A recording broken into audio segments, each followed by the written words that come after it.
Thought Bubble Audio.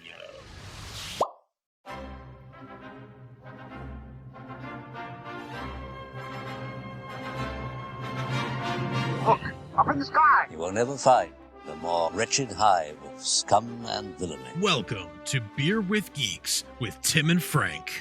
Who are you? I'm Batman. I am Iron Man. Your friendly neighborhood Spider-Man. Hi, Christopher. I'm Nero. My name is Inigo Montoya. You're a wizard, Harry. A couple of guys with a couple of beers and a whole lot of pop culture nostalgia. Make it so, number one. Ladies and gentlemen, the Beatles. I named the dog Indiana. Life finds a way. I am serious. And don't call me Shirley. Now sit back and crack open a cold one, because it's time for Beer with Geeks. It comes in paints. Shaken, not stirred. Great Scott! I was way off. I knew it started with an S, though.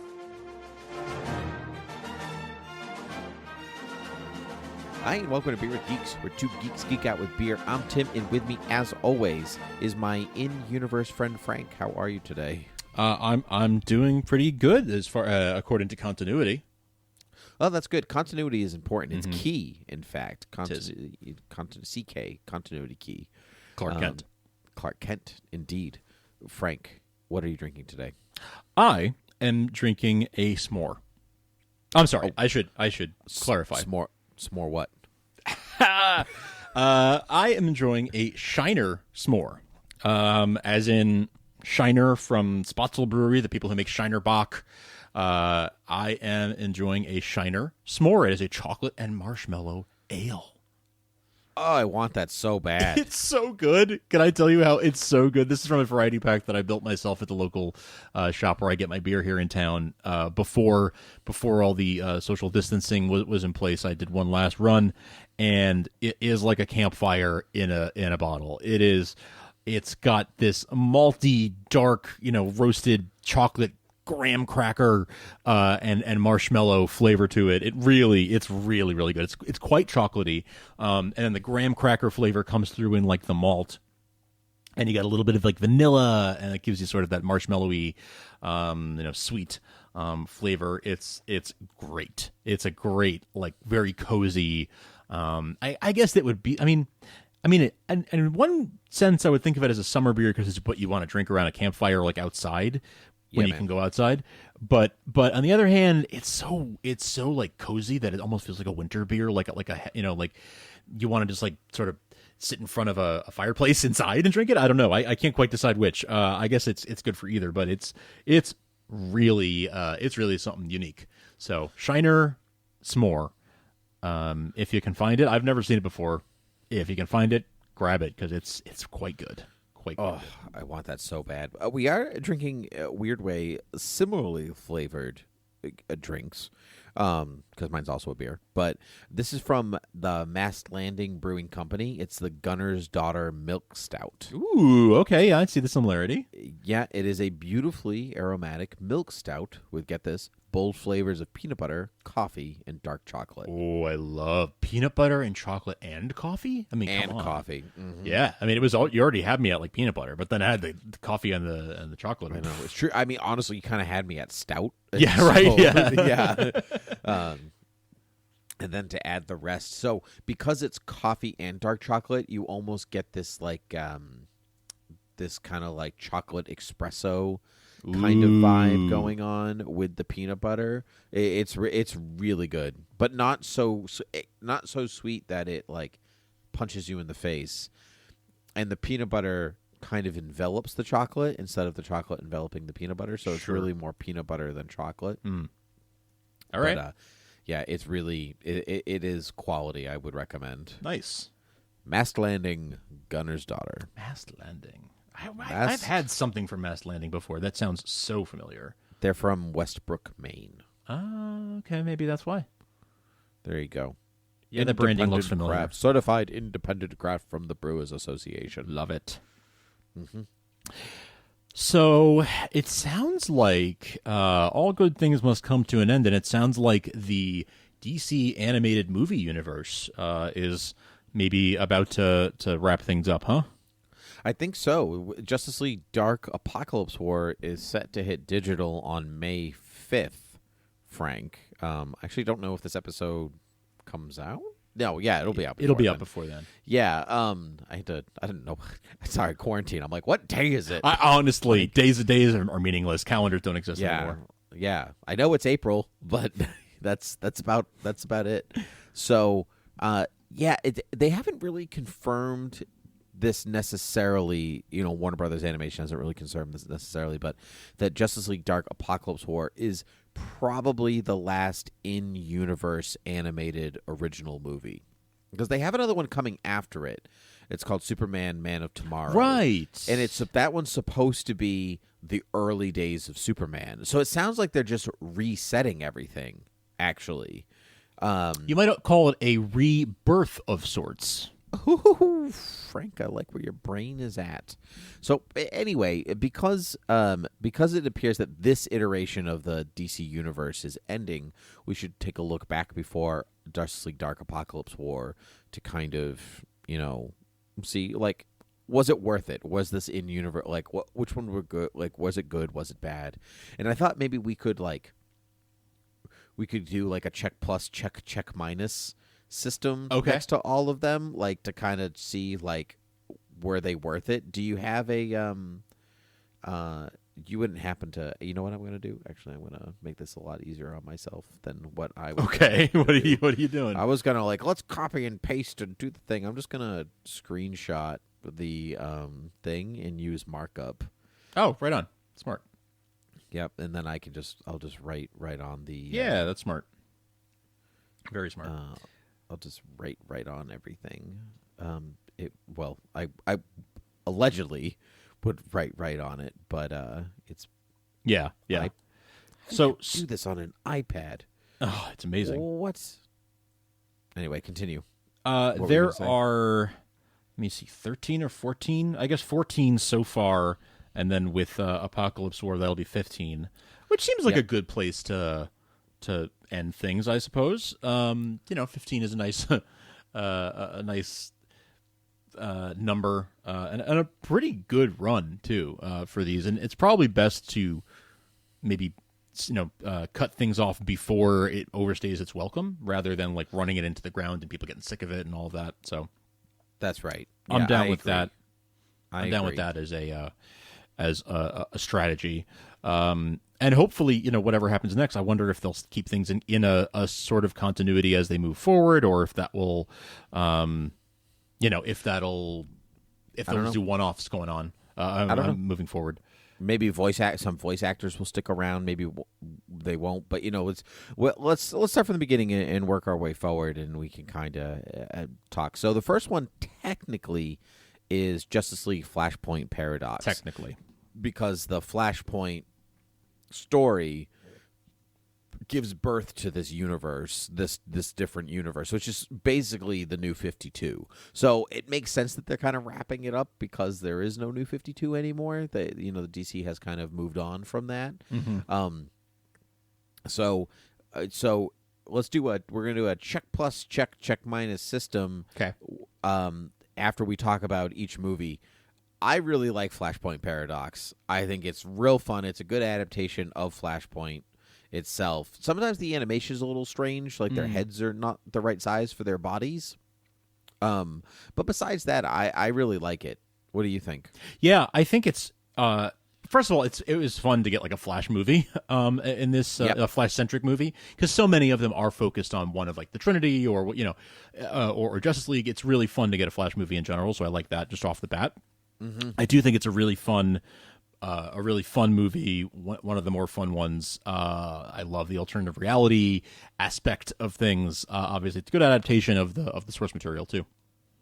Yep, I agree. That sounds like it's actually like a really simple check plus. Yeah, I think so for me. It's a simple check plus. That's a simple check plus from us. Yep, I like that too. They changed some things, in that story, obviously, sure. From original Flash, but some of it I think works better. Like, I think in the book, doesn't Reverse Flash or Professor Zoom, God, whatever for like he's supposed to be, Professor Reverse Flash Zoom. Yeah, the Flash CW show screwed with that like mix up. So now I get confused as to which one's supposed to be which. I think it's supposed to be Professor Zoom, but either way, doesn't matter. I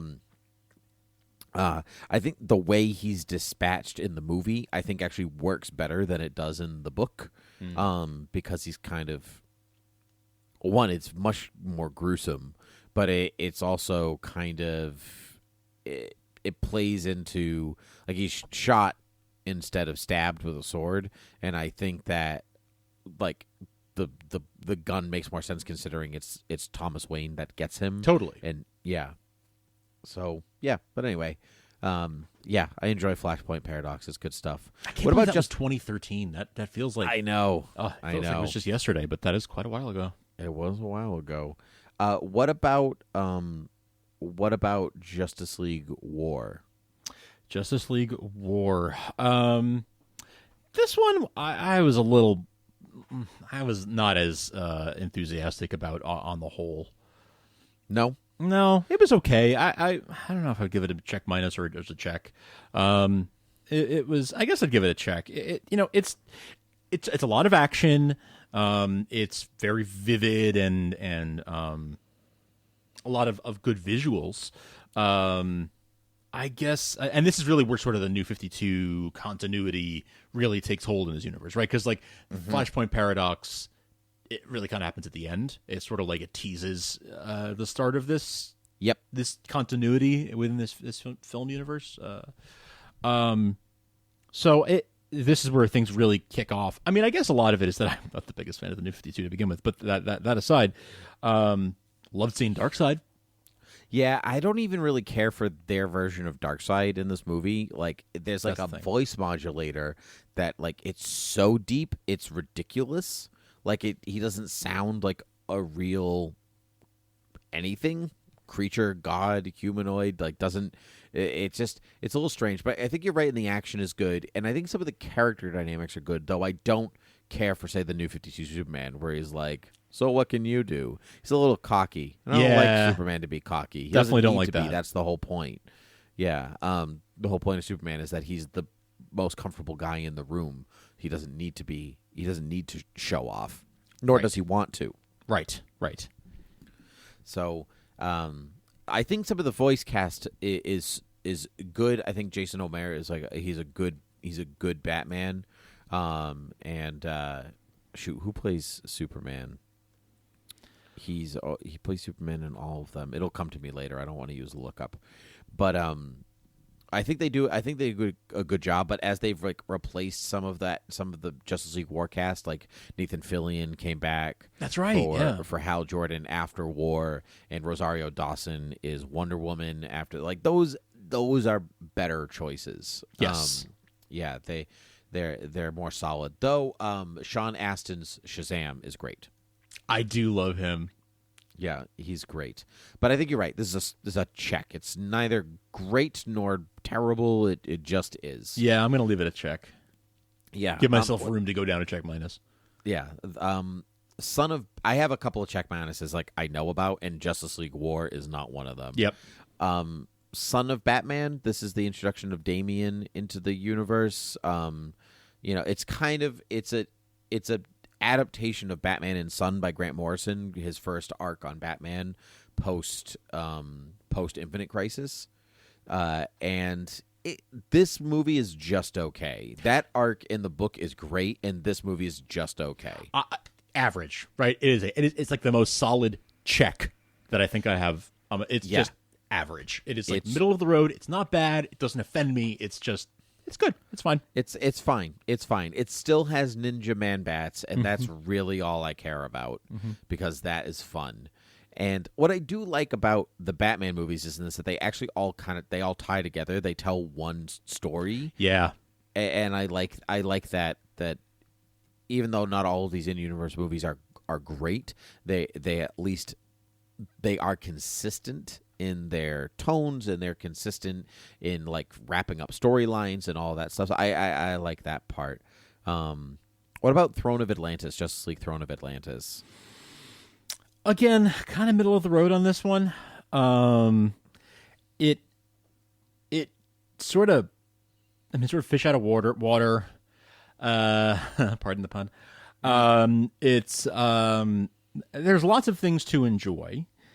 It kind of tries to poke fun at Aquaman, but doesn't really commit to it. Yes. You know, Mm-hmm.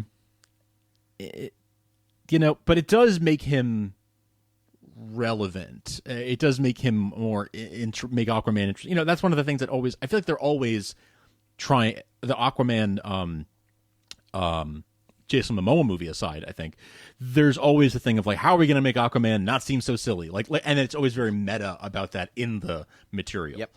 Mm-hmm. And that maybe is like Jeff Johns did that at the beginning of the New 52, so it makes sense that they would do that here. Yes, if this is a New 52 adaptation, but I don't know. It was just sort of generic for an Aquaman story, I thought. So it's also kind of a check for me. I agree. I'm 100% with you.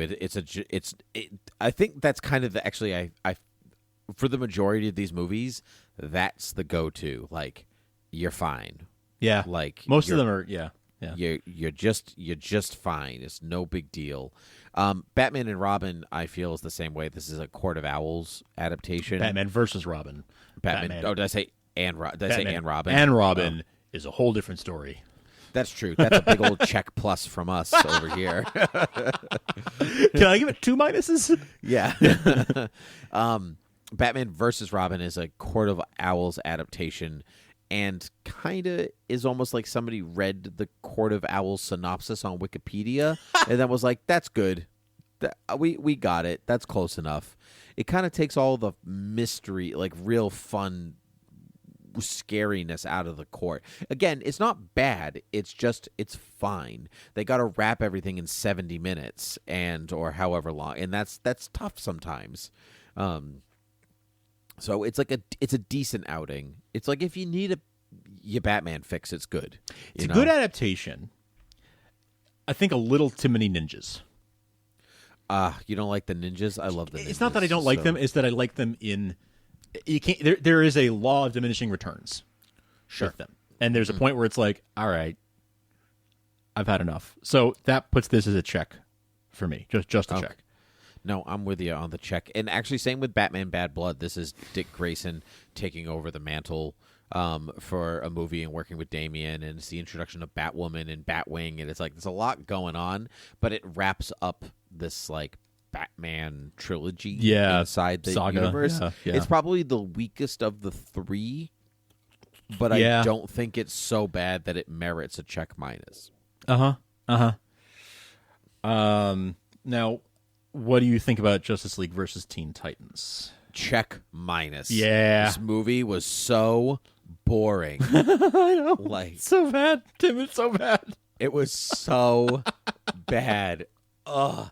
And like, the animation is fine, but you can tell like with each progressive movie, they're like starting, like their budgets are getting like a little smaller. And so like you're panning across a still frame for a little bit longer than you would in Justice League War or something like that. And it's just, ugh. And the only reason that it's Justice League versus Teen Titans is so people would like watch it because it says Justice League. Right. And so but yeah, it's just so boring. And it's not even really Teen Titans for the majority of it. It's really the Titans. With some of them being teens. Yeah. The title's a little misleading, too. Yeah, I think it's very misleading because it's not like Civil War where they're like actually opposing one another. What year did Civil War come out? 2014? Sure. This is like the year after that, so I kind of wonder if that was they were kind of hoping to capitalize on that and make it sound like it's also around the same time as Batman v Superman, isn't it? So like, I feel like that was all sort of like they were trying to get in on that sort of idea of like pick a side and it's true, and I think that actually ends up hurting them because it's just like so boring. Yeah, I didn't, and I like I like the characters of the Teen Titans, like myself, but. Maybe not this lineup either, or the majority of this lineup. It just was kind of the wrong combo for me. I do like that it does show off the relationship between Nightwing and Starfire, Nightwing, Dick and Corey, because that is, I like that relationship. I like that relationship more than him and Barbara Gordon. So but besides that, whatever. It's fine. It's whatever. It's fine. So that was a check minus. That's a check minus. Yeah. What about Justice League Dark? You're not big on the fantasy, so like Justice League Dark is kind of a thing that already doesn't speak to your interests. Yeah, but I'm trying to be fair about it. It's not like it's. I guess I'm trying to rate it on like it's not how much do I like it or not, but like is it good or bad, right? And just because I don't like fantasy or don't prefer fantasy doesn't make it worse for it. It's not a bad movie because of that. So I'm gonna leave it at check. If it was like how much do I like it, I'd put it at check minus because I don't enjoy that style. But as a it gets a check from me in terms of it's decent, it's good. It's not my cup of tea, but it's not bad. Yeah, Justice League Dark is my cup of tea, and I love fantasy, and I wasn't totally up on this. It's like it's fine, it's good. It's just like all the other ones. I don't think it's like great, but it's not terrible. It's not terrible either. I like all the characters. There's Deadman and Etrigan and Swamp Thing, and I love all of those characters. And there's just something, maybe because Batman was in it, it felt forced. Like because you need kind of this entry character to be like, oh, what's all this magic about? And you need somebody like that for the regular folks. But I think there was a CW Seed Constantine City of Demons that was technically in this universe with Matt Ryan playing Constantine. It's like the gift that keeps on giving for him. That's right. So, and I think that does a little bit better job at kind of like really getting into the mystical side of the DC universe. But yeah, I'll stick with you and give it a check, because I think it's well intentioned, right, in a way that's say like Justice League versus Teen Titans isn't, I guess. Yeah, right. Yeah. But back on the Teen Titans board, what about the Judas Contract? I give that one a check plus, actually. Check plus. I like that one. I think it's leaps and bounds better than the first Teen Titans movie. Yes. Leaps and bounds better. I'll stick with you with the check plus. I think it is one of their strongest entries. It's not personally my favorite. Right. It's a soft check plus, to be clear, but it's like it's not. Looking at these other movies we just gave a check to, it deserves more than that, right? So I'm putting in a soft check plus. But yeah, I think it's a lot of fun, action, drama. I like the Teen Titans characters. I like this reminds me of. I really got my eyes opened to the Teen Titans from the Jeff Johns run. And this is not quite the same, but it had a similar spirit with a different twist. So yeah, I enjoy it. I haven't actually read Judas Contract. I have many moons ago. Yeah, but I have.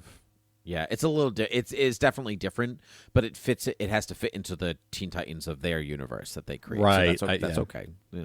The portrayal is really the important part of the Judas Contract. Like that's why it's an important story, because nobody knew that said person was a traitor from the onset. Right. But there you go. Well, there you go. What about Suicide Squad: Hell to Pay? I do like this one. This one kind of surprised me because it's quite violent. It's above average. I'm kind of struggling with whether it's a check or a check plus. I thought this was so boring. Really? Actually, I didn't like this movie at all, and I know I'm in the minority on that because I know a lot of people do. I like it. I'm gonna give it a check to kind of equal our scores out. Because it's not. Does that make sense? Yeah. To give it, because I didn't like it at all, but I don't think it's bad like Justice League versus Teen Titans is bad. No, it's not. It's not. It's definitely got sort of a grindhouse type of yes feel to it. It's trying to be this sort of schlocky, gory, violent thing, and does it succeed at that? I think it does. I like that they went for it. I like that they went for that, and it's different. So I enjoy that. I guess I'll leave it at check. You're kind of making me rethink. I guess I'll leave it at check because it doesn't quite deserve check plus. Maybe that's too optimistic. But I think it's I like, and I guess maybe I'm comparing it to the Suicide Squad live action movie too. Yeah. I think I compare it to the Assault on Arkham, Batman Assault on Arkham, which is really a Suicide Squad movie, which I really like. Yeah. I really like that movie. And I think I wanted that again, and I didn't get it, and that's maybe where my disconnect comes from. But yeah, I don't know. We have 4 left, Frank, unless you want to talk about Teen Titans Go versus Teen Titans, which it also includes this universe very briefly. Oh, which is fun. That movie's real fun. That's a solid check. The Death of Superman. yes. What do you think? I liked this one. I liked. Yeah. I mean, we can kind of. I mean, this is the 2-parter. We can kind of talk about it as one. I'm going to give both of these a check plus. Okay. Yeah. I think The Death of Superman is probably their strongest entry in this whole lineup. From Flashpoint all the way down, it's just really good from the start to the finish. Reign of Superman, I didn't find had the same kind of return that Death of Superman had. I agree. But I think it is still one of the stronger entries in all of these films. I kind of think of it as one big movie. You know, like I kind of, and I think I waited to watch until they were both out so I could watch it all at once. So maybe that's part of why I kind of think of it as one, because I saw them together. Maybe, yeah. So maybe the kind of it's blurring together for me, but I really enjoyed it as one cohesive story. Mm-hmm. Yeah, I saw them in theaters back to back. Actually, they did one of those yes, that's theaters. right. Yeah, and I did that at home, but yeah. Okay, yep. I think sometimes the double part, like split, like the Dark Knight Returns is not in this lineup, but that is a check plus straight from start to finish. They did a great job with both parts.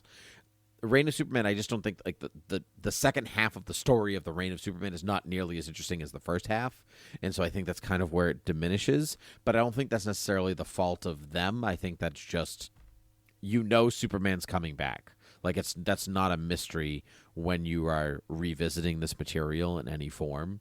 So I think that's part of it. But I do like what they did combo. Like there's a lot of characters to introduce in one film. That's and right. A lot of story to condense, and I think they did a good job. They did a phenomenal job. That it is. You're right. It's a huge mammoth task. I mean, it's a couple of years of weekly story condensed down into 2 films. Yep. Yeah, I think they did a nice job. A movie I think they did a just okay job condensing is Batman Hush. I'm going to be honest. I have to recuse myself on Hush and Wonder Woman Bloodlines because I have actually not yet seen those. Oh, okay. I'm behind on those, so I'm going to take your word for it on these. Hush is just as good as the other Batman movies, if that kind of tells you anything. Okay. Like it's a just okay adaptation of the story. They kind of remove the mystery from it, and they actually changed the movie, or they changed the story enough that it's got a completely different ending than the original. And that's the part that I kind of raised my eyebrow at, because they wanted it to be a mystery for the audience that had read the book plus who had not read it, and it's an okay twist. But by doing that, they took out some of the better parts of the book in the first place, and that's kind of the bogus part. What a strong part is that they focused on the relationship between Batman and Catwoman, which I like. You can kind of see the Tom King influence of like really making them a couple in there, because they aren't a couple, are a couple in Hush, because he obviously reveals his identity to her in the story and stuff, and that was a big deal in the early 2000s. But they've progressed quite a ways since then. So I'd watch it if you like Hush, just to see what it's all about. But it's a big fat check on this list. Okay. And Wonder Woman Bloodlines is a big fat check minus. Yeah, okay. I thought I remembered you not liking that one. It's like Justice League versus Teen Titans. It's Really? so boring. Yeah. So the It blood lines are starts not really strong. blood lines; they're just lines, but Yeah. they're not really blood. It's right. It's just kind of like the lines in the distance, and it might be made of blood, or it could be imaginary. I'm not really sure. Yes, so boring. Really? Yep, really, really dull.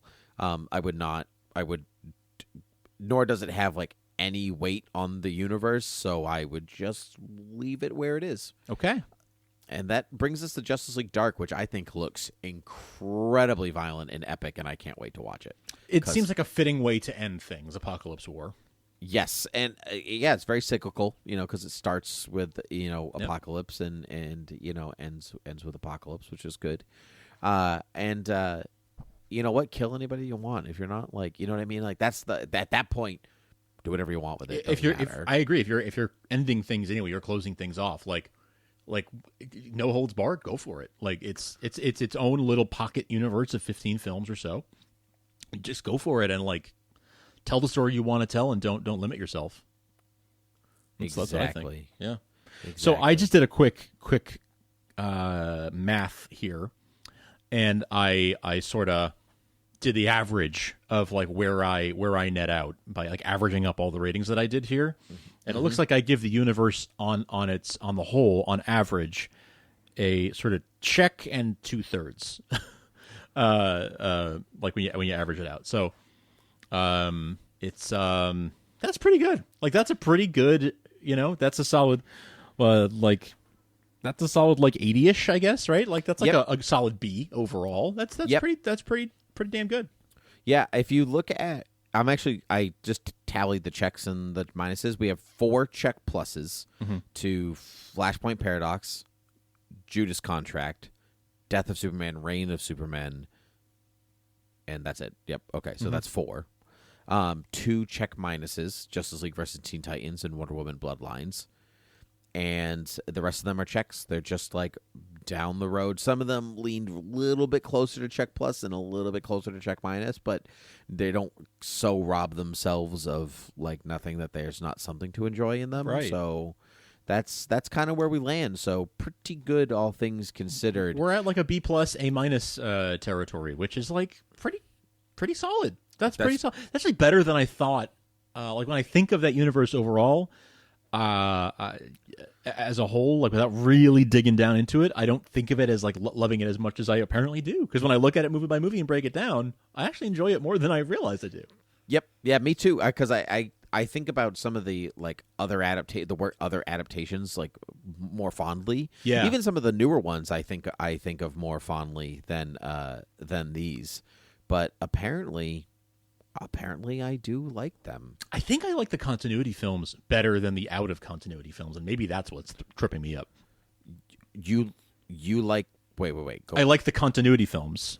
So like these films we just talked about. I like these better than the out of continuity ones. So if I was to look at from as this a point whole, onwards, I don't mean there are individual ones I like better, but like like I like Red Sun better than I like Justice League versus Teen Titans. But like I think if I were to average them up, I think the reason why I think I don't enjoy them as I actually do is because I'm in my mind sort of confusing the ones that are in and out of continuity. I think the first era I enjoy the most. Like if the first 16 films, that's where you've got New Frontier, the first Wonder Woman movie, Superman, Batman, Public Enemies, Crisis on Two Earths, Under the Red Hood. Yeah, that's a great era.